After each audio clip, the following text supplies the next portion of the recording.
Terima kasih Anda masih bersama kami di Kompas Petang. Saudara, berkas perkara untuk tersangka Ferdi Sambo CS ke Pengadilan Negeri Jakarta Selatan sudah lengkap dan jadwal sidang 17 sampai 19 Oktober 2022 terbuka untuk umum.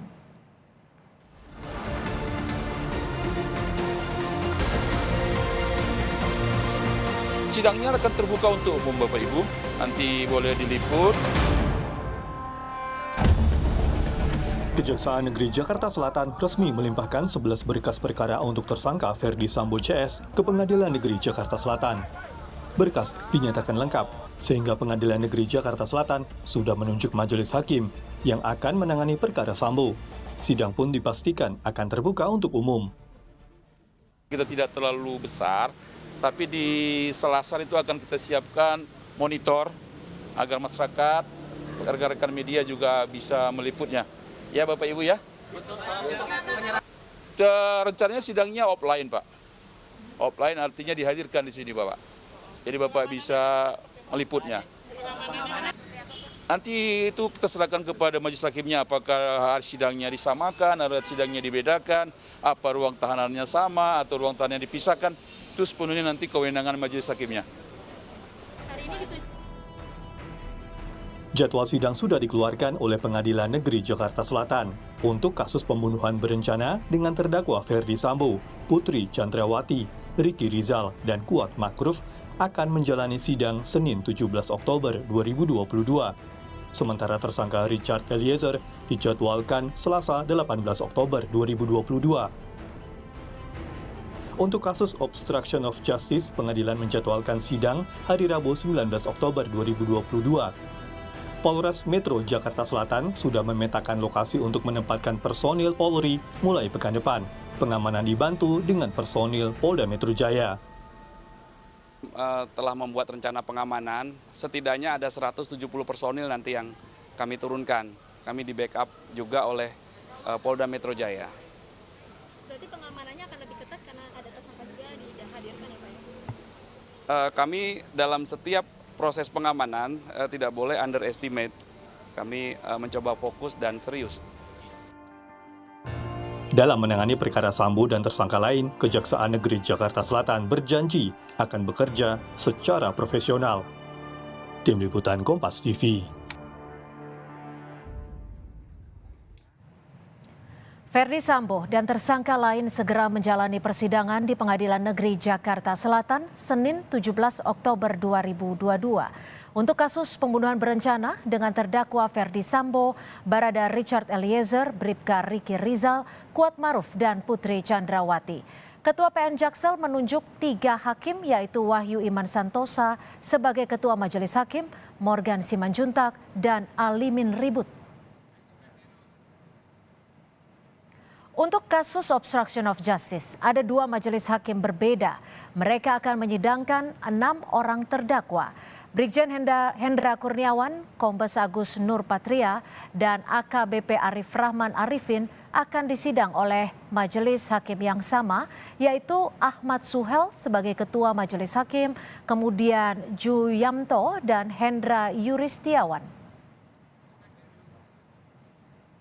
Sementara 3 tersangka lain yakni Kompol Baikuni Wibowo, Kompol Cak Putranto, dan AKP Irfan Widianto. Mereka akan disidangkan oleh Afrizal Hadi sebagai Ketua Majelis Hakim, Raden Ari Muladi, dan Muhammad Ramdes. Saudara, 9 hakim akan mengadili kasus pembunuhan berencana Brigadir Yosua yang dilakukan Ferdi Sambo CS. Nama-nama hakim sudah ada, kita akan mengupasnya bersama Asep Iwan Iriawan, mantan hakim sekaligus pakar hukum pidana. Selamat petang Kang Asep, terima kasih waktunya bersama kami di Kompas Petang. Kang Asep, nama hakim sudah ada, jadwal persidangan juga sudah ada, dan rencananya persidangan akan dilakukan secara online dan terbuka. Pandangan Anda seperti apa Kang? Ya, kita bersyukur, kita berharap sidang menyatakan dibuka dan terbuka untuk umum, masyarakat bisa melihat, mendengarkan, atau menyaksikan melalui media. Ya, artinya apa? Bahwa saya lihat jaksa-jaksa terbaiknya juga diturunkan, hakim-hakimnya juga walaupun jauh di bawah angkatan saya semua, tapi sekarang Hakim Selatan saya beberapa nama hakim itu dikenal pernah nangani perkara-perkara menarik ya, yang juga kita acungi jempol lah beberapa hakim itu. Kita berharap betul-betul persidangan ini adalah independen, imparsial. Jadi betul-betul hakim menggunakan kebebasannya tanpa tekanan, kemudian juga dia tanpa memihak kepada siapapun. Kalau salah ya salah, hukumannya berat ya berat, kalau ringan ya ringan. Tapi nampaknya saya kira beberapa perkara bagus sekali ketua majelis menunjuk hakimnya, wakil ketua pengadilan, dan perkara yang hampir sama modusnya yaitu 5 itu ya, perkara utamanya dalam tanda petik itu pembunuhannya kan, terlepas ada OEJ-nya dipegang oleh satu majelis. Jadi itu memegang 5 perkara supaya nanti satu putusan sama lain tidak saling bertentangan ya, satu itu. Jadi betul hemat. Kemudian juga yang 6 orang itu yang OEJ dipegang oleh 2 majelis, tapi itu kan tidak terlalu berat, kalau itu sih gampang. Saya pikir dia tidak, publik lebih memperhatikan 5 orang ini ya. Jadi saya kira betul ketua pengadilan menunjuk majelis tidak terlalu banyak. Saya perkirakan akan 33 majelis, tidak akan, misalnya kurang. Maka dulu saya ajukan deta sering, tapi ternyata bagus ketua pengadilan menunjuk satu majelis untuk perkara yang sama, yaitu pembunuhannya ya. Perkara pembunuh 340-nya 5 orang itu ya, dengan catatan lain. Kemudian yang 6 orang OEJ ya, perintangan terhadap proses hukum. Kang Asep, kalau Anda melihatnya dari figur-figur hakim yang nanti akan menangani kasus ini seperti apa, Kang?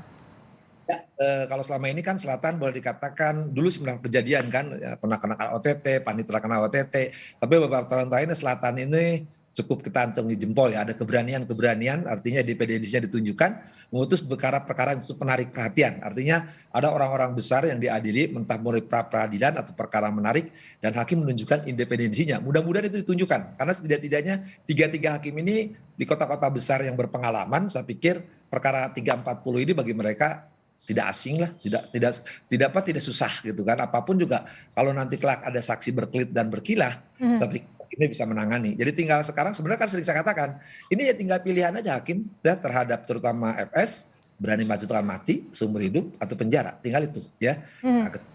Bagaimana dengan figur dari Majelis Hakim Wahyu Iman Santosa yang khususnya nanti akan menjadi sorotan, bagaimana putusannya bisa ikut disoroti oleh masyarakat mengingat kasus ini begitu disoroti banyak pihak? Pertama, hakim ini kan tidak pernah kontroversial. Yang pertama itu kan kalau kita pengalaman di SD yang Hakim Agung ada kontroversial beberapa kejadian. Tapi ini ketua majelis dan juga wakil ketua pengadilan tidak menimbulkan kontroversial, artinya betul-betul dia adalah seorang hakim yang memang tidak menampakkan dalam arti juga muncul ke media, tidak juga menarik perhatian publik dalam hal tertentu, tapi beberapa putusannya ya cukup kita acungi jempol gitu. Jadi dia acungi dari saudara Wahyu ini ya, itu juga 2 juga anggotanya sama, Alimin maupun Morgan juga. Tadi saya katakan 2 ini kan pernah nangani perkara-perkara besar, terutama menyangkut orang besar yang begitu kuat itunya. Tapi contoh yang paling saya sebut aja, ketika mereka mengajukan pra-peradilan, orang-orang ini kan di belakangnya kuat segala-galanya, tapi tetap ditolak oleh 2 orang. Terlepas apapun, yang penting independensi oleh 3 orang ini ditunjukkan. Demikian pula beberapa hakim, saya tahu ya beberapa yang bekas di Mahkamah Agung itu ada ya, sudah beberapa, tapi saya nggak sebut. Ya, tapi saya tahu, saya persis gitu. Tapi kalau yang 3, saya pikir yang penting saya lebih senang konsentrasi ke yang untuk 5 orang itu. Gitu. Kalau yang OEJ saya kira nggak terlalu itulah itu mah ya, nggak terlalu gimana nih, karena kan kalau kita lihat ini dibagi menjadi 2 kelompok lagi untuk obstruction of justice. Ada yang dipimpin oleh Hakim Ahmad Suhel, ada juga yang dipimpin oleh Afrizal Hadi. Ya, jadi gini, mungkin karena beliau ini kan di Selatan tuh perkaranya banyak. Saya pernah ngalamin sehari kita bisa sidang sampai 20, 30, bahkan 50 berkas ya. Nah, makanya kalau ini majelisnya 6 atau di bawah 10 ya, atau ganjil harusnya kan, lalu terlalu berat mungkin ya, dikhawatirkan. Nah, maka saya bilang mungkin yang 6 ini karena OEJ terlakut nanti ada sedikit masalah, mungkin dibagi 2 bebannya gitu kan. Jadi ini hanya beban pekerjaan aja supaya pengaturan sidangnya bisa 2 ruang sidang gitu kan. Nah, kalau 1 Ya, Kang Asep, yang menjadi pertanyaan seperti ini untuk kasus perintangan penyidikan ini kan dibagi menjadi dua. Yang pertama dengan tersangka berpangkat Brigjen, Kombes, dan AKBP. Sementara perintangan kedua ini dengan berpangkat Kompol dan AKP. Apakah ini menjadi perbedaan yang krusial berkaitan dengan pangkat yang lebih tinggi dan juga pangkat yang lebih rendah? Harus dibedakan kalau di militer mempengaruhi ya, mahkamah militer tinggi, mahkamah biasa sama pengadilan gini. Kalau karena polisi ini masuk di pengadilan sipil, pengadilan negeri, maka mau pangkat apapun jika ada masalah, maka pernah mengadili kan mantan Kabareskrim pernah diadili di situ, juga pernah bahkan mantan Kapolri yang bekas duta besar juga pernah diadili ya pangkatnya juga ya biasa-biasa aja, nggak ada masalah. Kalau karena polisi itu kan tunduk terhadap pengadilan umum, jadi peradilan umum itu hakim-hakim tidak melihat jabatan yang penting dia sebagai terdakwa. Jadi tidak akan berpengaruh ya dengan pangkat yang lebih tinggi atau pangkat yang lebih rendah ya Kang Asep ya? Semua akan diberlakukan sama seperti itu? Oke, Kang Asep, ini kan sidang dibagi menjadi 3 hari, tanggal 17, 18, dan 19. Yang tanggal 17 dengan tersangka Ferdi Sambo, PC, dan juga RR dan Kuat Maruf. Ini biasanya sidang pertama ini agendanya akan seperti apa, Kang Asep? Jadi sidang pertama itu mungkin sebelum itu ya, ini menarik bagus. Jadi majelisnya bagus, mungkin kompak ini. Jadi penentuan sidang supaya tidak membutuhkan ruang sidang tempat lain, efektif juga kan.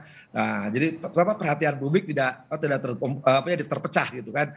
Nah, pertama ini kan 4 orang ini ya hari Senin. Jadi yang itu karena satu kelompok lah ada tanda petik kan. Sengaja dipisahkan karena dia sebagai justice JC kan. Ya. Nah, kemudian juga yang hari Rabunya itu adalah yang 6 orang polisi itu. Jadi karena dibagi 2 ruang sidang cukup itu. Ya karena mungkin publik tidak terlalu memperhatikan hal perkara itu yang 6 orang itu kan. Jadi itu. Nah, sekarang hari pertama itu semua sama.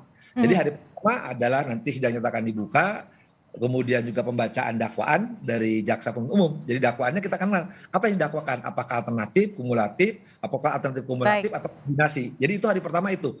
Nah, nanti itu pembacaan dakwaan apakah terdakwa atau penasihat hukum, terdakwa atau penasihat hukum ini. Ya, jadi artinya pada sidang pertama ini hanya pembacaan dakwaan dan waktunya mungkin tidak akan terlalu panjang seperti itu ya.